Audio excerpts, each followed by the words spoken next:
Bom dia a tutti e benvenuti su Interisma Furlans, reduci dai bagordi, dalle feste scudette, eccetera, eccetera, eccetera. I vingut la sconfitta col Sassuolo e sinceramente vi ho detto anche i pareggios di Juve e Milan non mi sento assolutamente dalla posizione di Digi Alca ai nostri fantasmi. Alla fine, insomma, hanno fatto feste, hanno fatto le sostituzioni che avevano di fare, vino perduto, amen. Chi si fa già di ufficio inchiesta perché Win fa svince, eccetera. Sinceramente, dopo il campionato che abbiamo fatto, mi pare che non si può disinnuire le nostre squadre.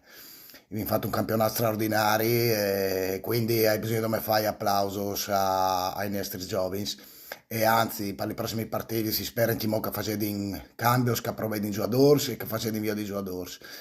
Forza Inter sempre e si odi sul canale.